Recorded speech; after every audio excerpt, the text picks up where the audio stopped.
अत श्रीदत्तात्रेयस्तोत्रम् जटाधरं पाण्डुरङ्गं शूलहस्तं कृपानिधिं सर्वरोगहरं देवं दत्तात्रेयम् अहं भजे।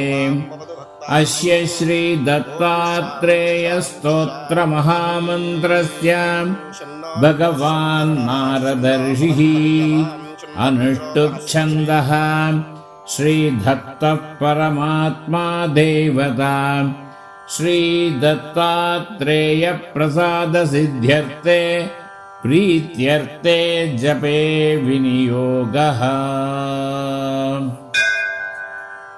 नारद उवाच जगत्पुत्पत्तिकर्त्रे च स्थितिसंहारहेतवे